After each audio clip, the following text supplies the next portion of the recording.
Assalamualaikum warahmatullahi wabarakatuh. Pada mata kuliah belajar dan pembelajaran, kelompok kami akan menjelaskan tentang teori belajar konstruktivistik. Sebelumnya, perkenalkan kami dari kelompok 6 yang beranggotakan 1. Chandrika Wulan Febrianti, NPM 19-13676, 2. Ika Sriwayuningrum, NPM 19-13691, 3. Laili Afkarina, NPM 19-13698, 4. Siti Nur Aisyah, NPM 19-13726, Prodi Pendidikan Matematika 2019A. Saya Chandrika Wulan Febrianti, NPM 19-13676. Di sini saya akan menjelaskan materi tentang 1. Pengertian teori belajar konstruktivistik menurut para ahli. 2. Ciri-ciri dan prinsip teori konstruktivistik. Baik, kita bahas pengertian teori belajar konstruktivistik menurut para ahli terlebih dahulu. Pengertian teori konstruktivistik menurut para ahli yang pertama, menurut Carly, dalam bukunya tahun 2003 halaman 2, menyatakan bahwa salah satu pandangan tentang proses pembelajaran yang diawali dengan terjadinya konflik kognitif yang hanya dapat diatasi melalui pengetahuan diri dan pada akhir proses belajar. Pengetahuan akan dibangun oleh anak melalui pengalamannya dari hasil interaksi dengan lingkungannya. Yang kedua, menurut Pujiadi dalam bukunya tahun 2005 halaman 70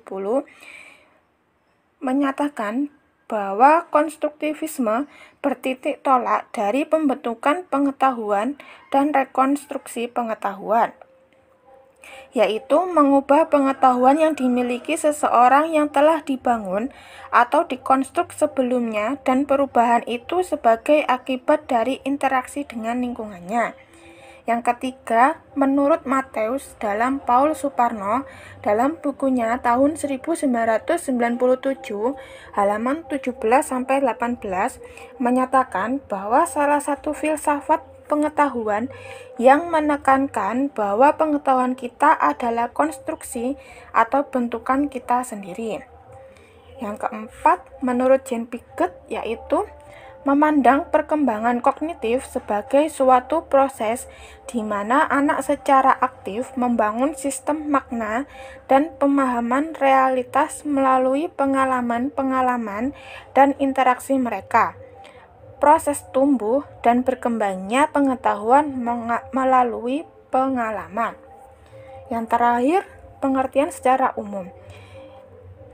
Disimpulkan bahwa konstruktivisme adalah suatu pandangan yang mendasarkan bahwa perolehan pengetahuan atau konstruksi dari orang yang sedang belajar yang diawali dengan terjadinya konflik kognitif yang pada akhirnya proses belajar pengetahuan akan dibangun oleh siswa melalui pengalamannya dari hasil interaksi dengan lingkungannya. Yang selanjutnya, ciri teori konstruktivistik menurut Yulailawati dalam bukunya tahun 2004 halaman 54. Yang pertama, pengetahuan dibangun berdasarkan pengalaman. Dalam pembelajaran matematika, untuk mempelajari materi matematika yang baru, pengalaman belajar yang lalu atau konsepsi awal sebagai pengetahuan prasyarat dari siswa akan mempengaruhi terjadinya proses belajar matematika tersebut. Yang kedua, belajar merupakan penafsiran personal tentang dunia. Maksudnya, informasi tentang dunia, tentang segala sesuatu yang ada dan terjadi di sekelilingnya. Yang ketiga, belajar merupakan proses yang aktif di mana makna dikembangkan berdasarkan pengalaman. Dalam teori konstruktivistik, belajar juga dikembangkan berdasarkan pengalaman. Jadi, dalam proses belajar, makna atau arti dikembangkan berdasarkan pengalaman mereka sebelumnya. Misalnya, ketika belajar tentang bangun persegi panjang, Tentunya siswa sebelumnya sudah tahu seperti apa bentuk bangun persegi panjang tersebut. Maka dari itu, siswa bisa menjelaskan atau mendeskripsikan tentang bangun persegi panjang tersebut. Yang keempat, pengetahuan tumbuh karena adanya perundingan atau negosiasi makna melalui berbagai informasi. Jadi, pengetahuan di sini juga didapat dari berbagai informasi melalui kerjasama dengan orang lain. Nah, berarti siswa bisa saling bertukar informasi atau ide satu sama lain untuk menyelesaikan suatu permasalahan. Yang selanjutnya yaitu prinsip teori konstruktivistik menurut Suparno dalam bukunya tahun 1997 halaman 49. Yang pertama, pengetahuan dibangun oleh siswa sendiri, baik secara personal maupun secara sosial. Maksudnya yaitu ketika proses pembelajaran berlangsung, ketika seorang guru memberikan tugas kepada siswa, maka siswa akan mendeskripsikan tugas yang telah diberikan oleh gurunya melalui pengetahuannya sendiri atau secara berkelompok. Yang kedua, pengetahuan tidak dipindahkan dari guru ke siswa kecuali dengan keaktifan siswa sendiri untuk belajar. Nah, pada teori konstruktivistik ini, siswa memang harus aktif bernalar sendiri karena pengetahuan didapat dari proses berpikir siswa itu sendiri. Yang ketiga, siswa aktif mengkonstruksi secara terus-menerus. Dengan pengetahuan dan bernalar yang dibangun dari proses berpikir siswa sendiri, maka siswa dapat merubah konsep dari cara berpikir atau bernalar mereka lebih rinci dan lengkap. Yang terakhir, guru berperan membantu menyediakan sarana dan situasi. Nah, misal pada tingkat SD, siswa akan lebih mudah bernalar melalui benda konkret. Nah, guru bisa menyediakan sarana untuk membantu proses belajar tersebut. Sekian penjelasan dari saya, kurang lebihnya mohon maaf. Dan untuk materi selanjutnya akan dijelaskan oleh teman saya. Terima kasih. Perkenalkan, saya Ika Sri Wahyuningrum dengan NPM 1913691 dari Prodi Pendidikan Matematika A 2019 STKIP PGRI Lumajang. Nah, pada kesempatan kali ini saya akan melanjutkan materi tentang kekurangan dan kelebihan teori konstruktivistik. Nah, yang pertama-tama kita akan membahas mengenai kekurangan teori konstruktivistik terlebih dahulu. Kekurangan teori konstruktivistik ini yang pertama yaitu siswa mengkonstruksi pengetahuan dengan ide mereka masing-masing. Nah, oleh karena itu, tidak jarang bahwa hasil konstruksi siswa tidak cocok dengan hasil konstruksi sesuai dengan kaidah ilmu pengetahuan, sehingga dapat menyebabkan miskonsepsi. Teori konstruktivistik ini menanamkan supaya siswa membangun pengetahuannya sendiri. Hal ini pasti membutuhkan waktu yang sangat lama. Nah, apalagi untuk siswa yang malas. Nah, untuk kekurangan yang kedua yaitu kondisi di setiap sekolah tidak sama, menjadi pengaruh keaktifan siswa. Mengapa demikian?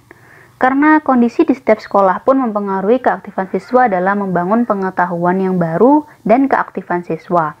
Karena situasi dan kondisi setiap sekolah tidak sama dan tidak semua sekolah memiliki sarana dan prasarana yang dapat menunjang atau membantu keaktifan dan kreativitas siswa. Kekurangan yang nomor 3 yaitu guru tidak menerapkan pengetahuan yang dimilikinya, melainkan membantu siswa membentuk pengetahuannya sendiri. Dari poin ini terlihat bahwa peran guru dalam pendekatan teori ini adalah membantu agar proses pengkonstruksian pengetahuan berjalan dengan lancar. Dengan tidak menerapkan pengetahuan yang dimiliki oleh guru, Hal tersebut yang menjadi salah satu kekurangan teori konstruktivistik ini. Nah, selanjutnya untuk kekurangan yang nomor 4, terkadang guru tidak memperhatikan muridnya secara keseluruhan. Nah, kenapa?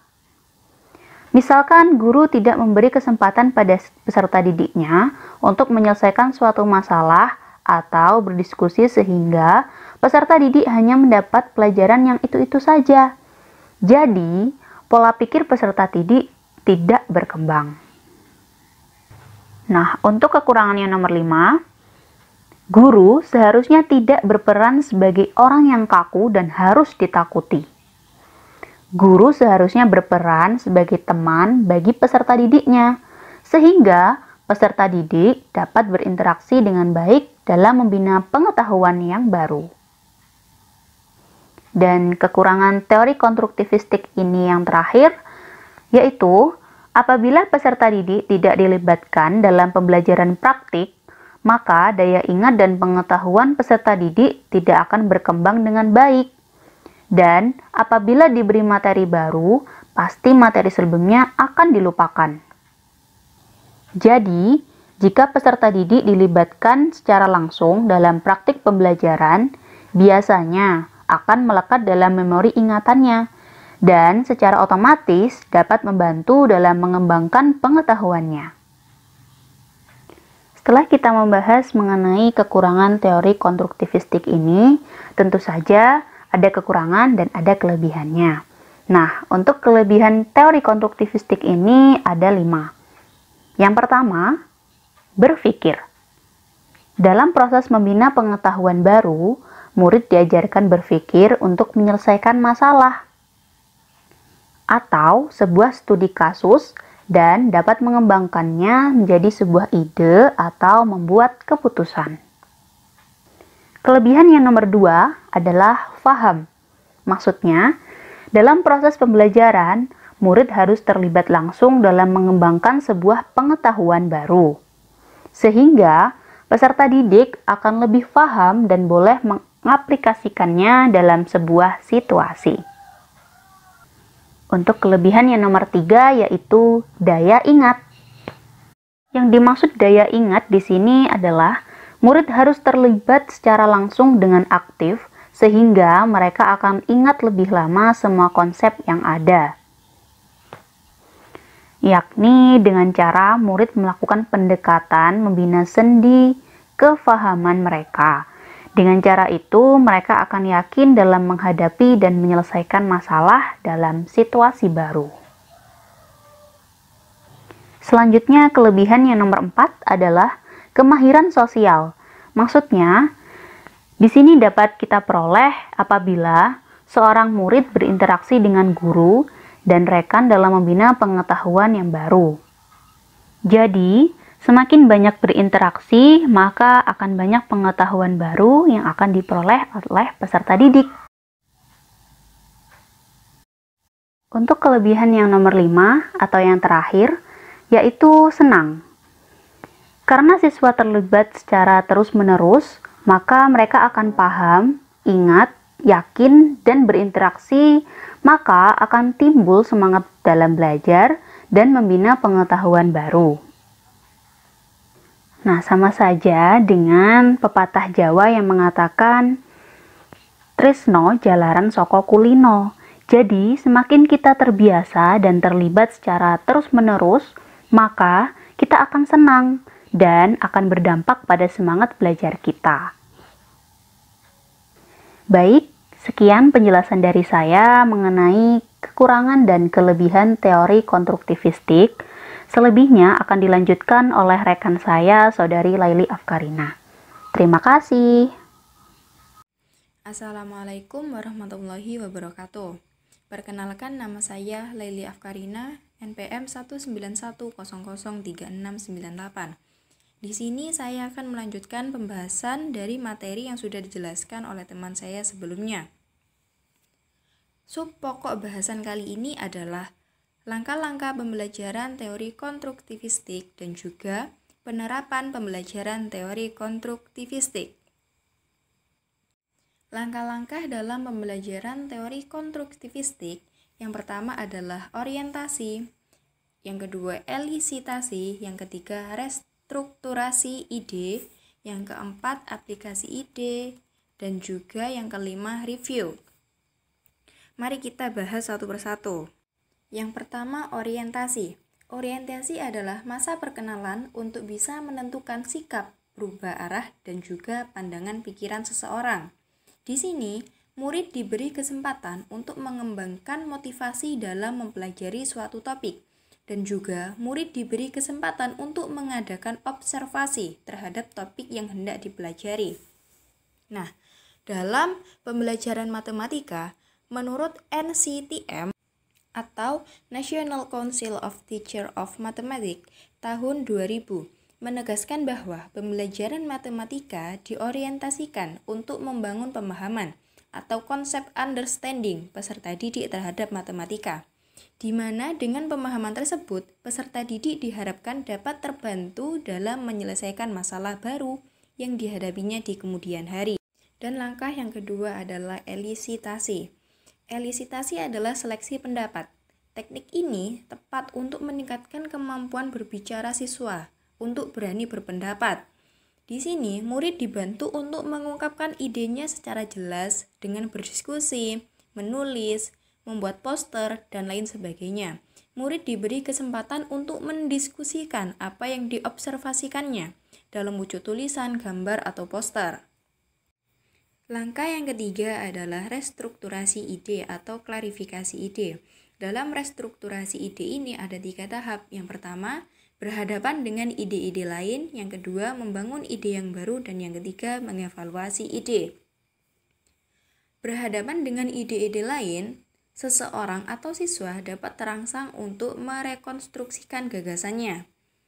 Di dalam membangun ide yang baru, ini terjadi bila dalam diskusi, ide yang diberikan bertentangan dengan ide-ide yang lain, sehingga perlu membangun ide yang baru. Dan yang ketiga adalah mengevaluasi ide. Mengevaluasi ide ini dapat dilakukan dengan eksperimen. Kalau dimungkinkan ada baiknya bila gagasan yang baru dibentuk dan diuji dengan suatu percobaan atau persoalan yang baru juga. Dan untuk langkah yang keempat adalah aplikasi ide atau penggunaan ide dalam banyak situasi. Ide atau pengetahuan yang telah dibentuk oleh siswa perlu diaplikasikan pada bermacam-macam situasi yang dihadapinya. Hal ini akan membuat pengetahuan murid menjadi lebih lengkap bahkan lebih rinci. Dan langkah yang kelima adalah review atau mengulas kembali atau meninjau. Apa sih yang kurang dari ide yang telah diberikan? Review dapat dilakukan apabila dalam aplikasi ide atau pengetahuan pada situasi sehari-hari menemukan masalah yang baru. Seseorang perlu merevisi gagasannya, entah dengan menambahkan suatu keterangan atau mungkin dengan mengubahnya menjadi lebih lengkap. Langkah-langkah pembelajaran teori konstruktivistik mulai dari orientasi, elisitasi, restrukturasi ide, aplikasi ide, hingga ke review telah kita bahas satu persatu. Untuk pembahasan selanjutnya yaitu penerapan pembelajaran teori konstruktivistik. Dalam penerapannya, teori pendidikan yang didasari konstruktivistik memandang siswa sebagai orang yang menanggapi secara aktif objek-objek dan peristiwa-peristiwa dalam lingkungannya, serta memperoleh pemahaman tentang seluk-beluk objek-objek dan peristiwa-peristiwa itu. Menurut teori ini juga, perlu disadari bahwa siswa adalah subjek utama dalam kegiatan penemuan pengetahuan. Mereka menyusun dan membangun pengetahuan melalui berbagai pengalaman yang memungkinkan terbentuknya pengetahuan. Mereka juga harus menjalani sendiri berbagai pengalaman yang pada akhirnya memberikan percikan pemikiran atau insight tentang pengetahuan-pengetahuan tertentu. Hal terpenting dalam pembelajaran adalah siswa perlu menguasai bagaimana caranya belajar. Dengan itu, ia bisa jadi pembelajar yang mandiri dan menemukan sendiri pengetahuan-pengetahuan yang ia butuhkan dalam pembelajaran. Kemudian untuk meningkatkan keberhasilan siswa dalam belajar matematika dengan menggunakan metode konstruktivistik, Hal yang harus diperhatikan adalah 1. Memberi kesempatan kepada siswa untuk mengemukakan gagasannya dengan bahasa sendiri. Yang kedua, memberi kesempatan kepada siswa untuk berpikir tentang pengalamannya sehingga menjadi lebih kreatif dan imajinatif. Dan yang ketiga, memberi kesempatan kepada siswa untuk mencoba gagasan yang baru. Dan yang keempat, memberi pengalaman yang berhubungan dengan gagasan yang telah dimiliki siswa. Yang kelima, mendorong siswa untuk memikirkan perubahan gagasan mereka. Dan yang keenam, menciptakan lingkungan belajar yang kondusif. Untuk pembahasan mengenai langkah-langkah dan juga penerapan teori konstruktivis sudah saya jelaskan, dan untuk bahasan selanjutnya akan dijelaskan oleh teman saya berikut ini. Perkenalkan, saya Siti Nur Aisyah, NPM 19-13726. Di sini saya akan menjelaskan mengenai penerapan teori konstruktivistik dalam masa pandemi COVID-19. Dalam memahami konsep matematika, tentunya banyak pilihan model pembelajaran yang dapat diterapkan. Salah satu di antaranya konstruktivistik. Konstruktivistik dipandang sebagai model pembelajaran yang tepat dalam mempelajari konsep matematika di masa pandemi, karena guru tidak hanya sekedar memberikan pengetahuan kepada siswa. Yang bisa kita terapkan dalam masa pandemi COVID-19 ini, yang pertama, guru memberikan materi kepada siswa secara online atau daring, karena selama pandemi COVID-19 ini, pembelajaran tatap muka dibatasi. Dan yang kedua, siswa harus membangun pengetahuan di dalam pikirannya, dengan memberikan kesempatan kepada siswa untuk menemukan atau menerapkan ide-ide mereka sendiri, bisa melalui tugas praktikum, penelitian, maupun percobaan sendiri yang bisa siswa lakukan di rumah maupun di lingkungan sekitar rumahnya, sehingga siswa mampu mengembangkan keaktifan dan kemampuan berpikir untuk menemukan dan membangun konsep melalui pengamatannya sendiri. Maka, dalam penerapan konstruktivistik ini, bisa menjadikan siswa sebagai peserta didik aktif untuk membangun sendiri pengetahuan dan kreativitasnya. Kesimpulan dari materi kami adalah, konstruktivisme adalah suatu pandangan yang mendasari bahwa perolehan pengetahuan atau konstruksi bentukan dari orang yang sedang belajar yang diawali dengan terjadinya konflik kognitif pada akhir proses belajar pengetahuan akan dibangun oleh melalui pengalamannya dari hasil interaksi dengan lingkungannya. Konstruktivistik dapat dilakukan dengan memberikan masalah pada siswa. Pemberian masalah dimaksudkan untuk merangsang siswa agar berpendapat dan berpikir kritis ketika mereka dihadapkan pada fakta-fakta baru. Siswa diperlakukan sebagai pemikir-pemikir atau dilatih untuk menjadi pemikir, bukan hanya sebagai penerima pasif pengetahuan. Pembelajaran konstruktivistik lebih menekankan kepada peningkatan keterampilan proses belajar, tidak semata-mata pada hasil belajar. Untuk mencapai tujuan belajar, strategi yang dijalankan guru adalah menciptakan belajar kolaboratif yang memungkinkan pembahasan suatu masalah dari berbagai sudut pandang. Keuntungan belajar matematika dengan pendekatan konstruktivisme adalah siswa dapat membangun pengetahuannya sendiri, sehingga siswa tidak mudah lupa dengan pengetahuannya.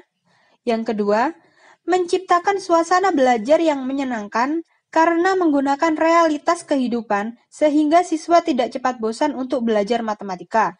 Yang ketiga, siswa merasa dihargai dan semakin terbuka karena setiap siswa ada nilai atas usahanya. Yang keempat, memupuk kerjasama dalam kelompok dan melatih siswa untuk terbiasa berpikir serta mengemukakan pendapat. Sedangkan kelemahannya adalah siswa sudah terbiasa diberi informasi terlebih dahulu, maka siswa masih kesulitan dalam menemukan jawabannya sendiri, membutuhkan waktu yang lama, terutama bagi siswa yang lemah pemikirannya. Sekian presentasi dari kelompok kami, kurang lebihnya kami mohon maaf. Wassalamualaikum warahmatullahi wabarakatuh.